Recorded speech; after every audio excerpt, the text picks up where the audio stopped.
வணக்கம் நண்பர்களே. ஒரு நிமிஷம், நான் சொல்றத கொஞ்சம் கவனமா கேளுங்க.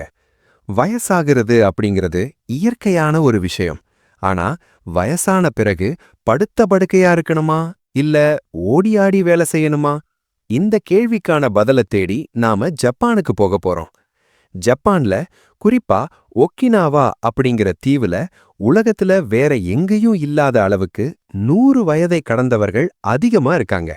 இதுல ஆச்சரியமான விஷயம் என்னன்னா, அவங்க சும்மா உயிரோட மட்டும் இல்ல, அவங்க வாழ்க்கைய சந்தோஷமா வாழ்ந்துட்டு இருக்காங்க.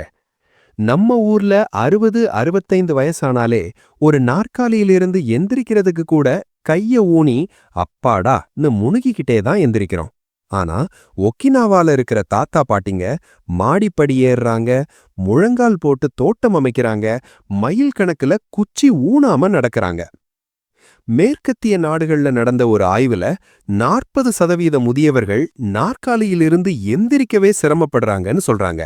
ஆனா ஜப்பானியர்கள் மட்டும் எப்படி இவ்ளோ ஸ்ட்ராங்கா இருக்காங்க? அவங்க சாப்பாடு காரணமா இருக்கலாம். ஆனா முக்கிய காரணம் அவங்க பல தலைமுறையா ஃபாலோ பண்ற 6 முக்கியமான பயிற்சிகள். இன்னைக்கு இந்த வீடியோல அந்த 6 பயிற்சிகளை நான் உங்களுக்கு கத்துக் கொடுக்க போறேன். இதுக்கு ஜிம் தேவையில்ல, காசு செலவு பண்ண தேவையில்ல. உங்க வீட்டு ஹால்ல டிவி பார்த்துக்கிட்டே தினமும் வெறும் 10 நிமிஷத்துல இத செய்யலாம். குறிப்பா கடைசியா நான் சொல்லப் போற முதல் இடத்துல, அதாவது நம்பர் 1 இருக்கிற பயிற்சி நடக்கவே முடியாதவங்கள கூட நடக்க வச்சிருக்கு. அதனால வீடியோவை கொஞ்சமும் ஸ்கிப் பண்ணாம பாருங்க. உங்க வாழ்க்கையையே மாற்றப் போற அந்த ரகசியத்தை தெரிஞ்சுக்கலாம். பயிற்சிகளை பார்க்கறதுக்கு முன்னாடி ஜப்பானியர்கள் உடம்புல என்ன மேஜிக் நடக்குதுன்னு பார்க்கலாம். டோக்கியோல நடந்த ஒரு பெரிய ஆராய்ச்சி 3000 முதியவர்களை 18 மாசம் கண்காணிச்சாங்க. இதுல என்ன கண்டுபிடிச்சாங்க தெரியுமா? யாரெல்லாம் பாரம்பரிய ஜப்பானிய பயிற்சிகளை செஞ்சாங்களோ அவங்க கால் தசைகள் 112% பலமாயிருக்கு. அதாவது அவங்க பலம் டபுள் மடங்காகிருக்கு. அது மட்டும் இல்ல, கீழே விழுந்து அடிபடுற ஆபத்து, ஃபால் ரிஸ்க், இவங்களுக்கு 67% குறைஞ்சு போச்சு. நம்ம ஊர்ல பண்ற உடற்பயிற்சி எல்லாம் வெளியே தெரியிற தசைகளுக்கு, சர்ஃபேஸ் மசில்ஸ்க்கு தான் முக்கியத்துவம் கொடுக்கும். ஆனா ஜப்பானிய பயிற்சிகள் நம்ம எலும்போட ஒட்டி இருக்கிற ஆழமான தசைகளை குறிவைக்குது. இதுதான் பேலன்ஸ் பண்றதுக்கும் நடக்கிறதுக்கும் உதவுது. சரி, இப்ப நாம 6வது இடத்துல இருந்து முக்கியமான முதல் இடத்துக்கு வரிசையா போகலாம். 6வது இடத்தில் இருக்கும் பயிற்சி ஜப்பானிய மொழியில ககாட்டோ ஏஜ். தமிழ்ல சொல்லணும்னா குதிங்கால் உயர்த்துதல். இத ஒரு பயிற்சின்னு சொல்றதை விட ஒரு பழக்கம்னு சொல்லலாம். ஜப்பானியர்கள் பஸ்ஸுக்காக நிக்கும் போதோ சமைக்கும் போதோ இத செஞ்சுக்கிட்டே இருப்பாங்க. ஏன் இது அவ்வளவு முக்கியம்? நம்ம கால்ல முழங்காலுக்கு கீழே இருக்கிற சதைப்பகுதிய மருத்துவர்கள் 2வது இதயம், செகண்ட் ஹார்ட்னு சொல்வாங்க. இது கவிதை இல்லைங்க, அறிவியல் உண்மை. இதயம் எப்படி ரத்தத்தை பம்ப் பண்ணுதோ அதே மாதிரி கால்ல தேங்கி இருக்கிற கெட்ட ரத்தத்தை புவியீர்ப்பு விசைக்கு எதிரா மேல் நோக்கி தள்ளுறது இந்த தசைதான். வயசான காலத்துல கால் வீக்கம் வருதில்ல, அதுக்கு காரணம் இந்த பம்ப் வேலை செய்யாததுதான். செய்முறை: ஒரு சுவர் பக்கத்துல போய் நில்லுங்க. பேலன்ஸுக்காக உங்க உள்ளங்கைகளை சுவர் மேல லேசா வச்சுக்கோங்க. கால்கள் இடுப்பளவுக்கு அகலமா இருக்கட்டும். இப்போ மெதுவா உங்க குதிங்கால் 2யும் தரையிலிருந்து மேல தூக்குங்க. கால் விரல் நுனியில நிக்கணும். மேல போனதும் 1, 2ன்னு 2 செகண்ட் நில்லுங்க. அப்புறம் டக்குன்னு கீழே போடாம மெதுவா குதிங்கால தரைக்கு கொண்டு வாங்க. இந்த பயிற்சியில முக்கியமான விஷயம் என்னன்னா, நீங்க மேல போறதை விட கீழே இறங்கும் போதுதான் தசைகள் அதிகமா வேலை செய்யுது. அதனால எவ்வளவு மெதுவா இறக்குறீங்களோ அவ்வளவு நல்லது. இத ஒரு நாளைக்கு 20 முறை செய்யுங்க. காலையில 20, மத்தியானம் 20, ராத்திரி 20 செஞ்சா இன்னும் சிறப்பு. இது உங்க நடக்கிற வேகத்தை அதிகப்படுத்தும். வேகமா நடக்கிறவங்க அதிக நாள் வாழ்வாங்கன்னு டாக்டர்கள் சொல்றாங்க. அடுத்தது 5வது பயிற்சி, சுமோ இடுப்பு சுழற்சி. சுமோ குஸ்தி வீரர்கள் பார்க்க குண்டா இருந்தாலும் அவங்க கால்கள் அவ்வளவு ஸ்ட்ராங்கா இருக்கும். அவங்க கிட்ட இருந்து முதியவர்களுக்காக மாற்றப்பட்ட பயிற்சி தான் இது. நம்ம உடம்புக்கு இடுப்பு தான் அஸ்தவாரம், ஃபவுண்டேஷன். வீடு கட்டும்போது அஸ்தவாரம் ஆடுனா மேல இருக்கிற சுவர் விரிசல் விடுமில்ல, அதே மாதிரிதான் இடுப்பு தசை வீக்கானா முழங்கால் வலி வரும், முதுகு வலி வரும். செய்முறை: உங்க கால்களை நல்லா அகல விரிச்சு வச்சு நில்லுங்க. தோள்பட்டையை விட அதிக அகலமா இருக்கணும். உங்க கால் விரல்கள் நேரா இல்லாம லேசா வெளிப்பக்கமா 45 டிகிரி பார்த்த மாதிரி இருக்கட்டும். இப்போ லேசா முட்டிய மடக்கி உங்க கைகளை தொடை மேல ஊனிக்கோங்க. இந்த பொசிஷன்ல இருந்துகிட்டே இடுப்ப மட்டும் மெதுவா வட்டமா சுத்துங்க. ஒரு பெரிய பாத்திரத்துல கரண்டிய வச்சு கிண்டுற மாதிரி கற்பனை பண்ணிக்கோங்க. வலது பக்கம் 10 முறை, இடது பக்கம் 10 முறை. டிப்: இத வேகமா செய்யக்கூடாது. ரொம்ப ரொம்ப மெதுவா செய்யணும். அப்பதான் இடுப்புக்குள்ள இருக்கிற சின்ன சின்ன தசைகள் எல்லாம் வேலை செய்யும். காலையில எழுந்ததும் இத செஞ்சீங்கன்னா அன்னைக்கு பூரா இடுப்பு பிடிப்பில்லாம ஃப்ரீயா நடக்கலாம்.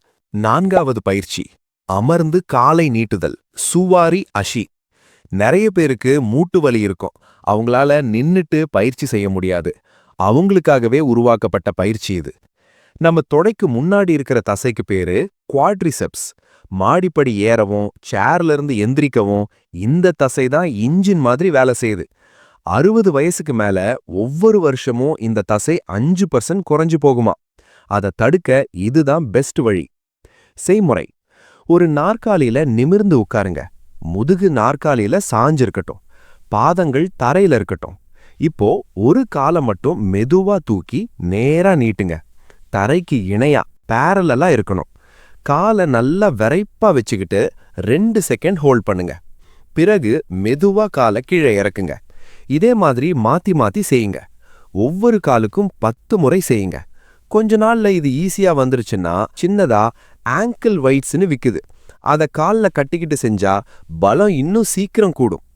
ஜப்பானிய ஆராய்ச்சியின்படி இதை மதியம் 2 மணில இருந்து 5 மணிக்குள்ள செஞ்சா தசைகள் இன்னும் நல்லா வளருமா. 3வது பயிற்சி: ஷாகு மூ அல்லது ஸ்குவாட்ஸ்.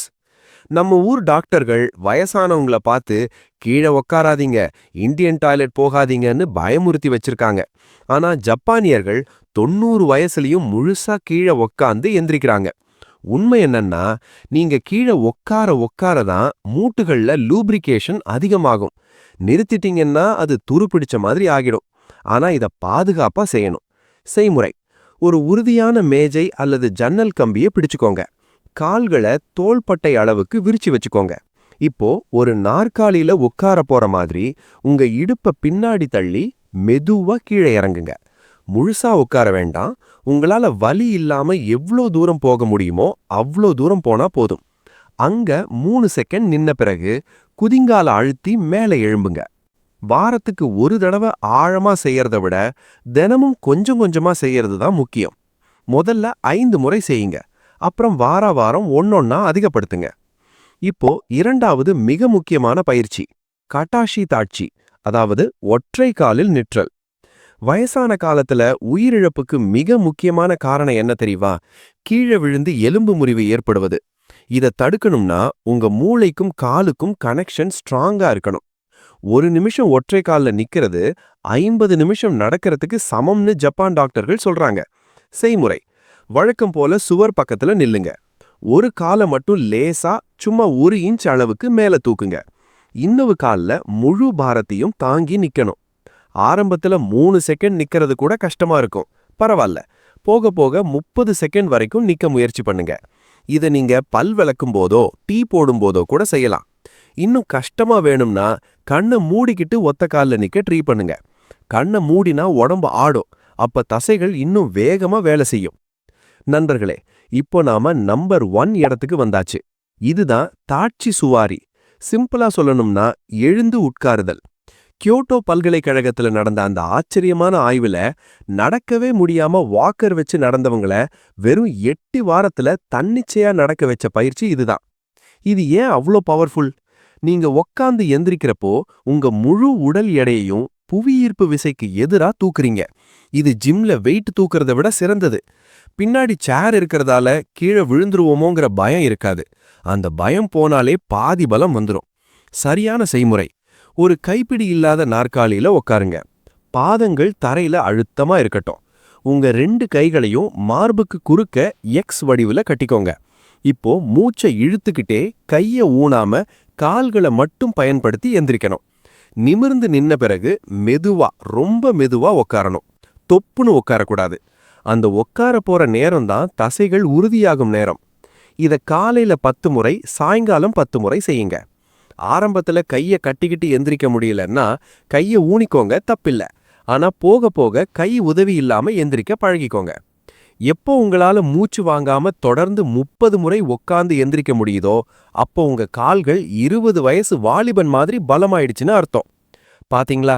இந்த 6 பயிற்சிகளையும் செய்ய ஒரு நாளைக்கு மொத்தம் 18 நிமிஷம் தான் ஆகும். ஜிம்முக்கு போக வேண்டாம், மெஷின் வேண்டாம். நாளைக்கே 6வது பயிற்சியில, அதாவது குதிங்கால் உயர்த்துதல்ல இருந்து ஆரம்பிங்க. ஒரு வாரம் கழிச்சு 5வது பயிற்சியை சேர்த்துக்கோங்க. இப்படி ஒவ்வொன்னா கூட்டிக்கிட்டே போங்க. உங்க வயசான காலம் மருந்து மாத்திரையோட கழியாம பேர குழந்தைகளோட பார்க்ல விளையாடி சந்தோஷமா கழியணும்னா இன்னைக்கே இதை ஆரம்பிங்க. இப்ப நான் கேட்ட கேள்விக்கு பதில் சொல்லுங்க. இந்த 6 பயிற்சிகள்ல நீங்க எதை முதல்ல முயற்சி பண்ண போறீங்க? குதிங்கால் உயர்த்துதல், சுமோ இடுப்பு பயிற்சி, கால் நீட்டுதல், ஸ்குவாட்ஸ், ஒற்றைக்கால் பேலன்ஸ், உட்கார்ந்து எந்திரித்தல். உங்க பதில கமெண்ட்ல போடுங்க. அதே மாதிரி உங்க வீட்ல இருக்கிற பெரியவங்களுக்கு கால் வலி, நடக்கிறதுல சிரமம் இருந்தா அதையும் ஷேர் பண்ணுங்க. உங்க ஒவ்வொரு கமெண்ட்டுக்கும் நான் பதிலளிப்பேன். இந்த வீடியோ பயனுள்ளதா இருந்தா லைக் பண்ணுங்க. முக்கியமா உங்க அம்மா, அப்பா, தாத்தா, பாட்டி எல்லாருக்கும் இதை வாட்ஸ்அப்ல ஷேர் பண்ணுங்க. ஆரோக்கியம்தான் உண்மையான சொத்து. நன்றி, வணக்கம்.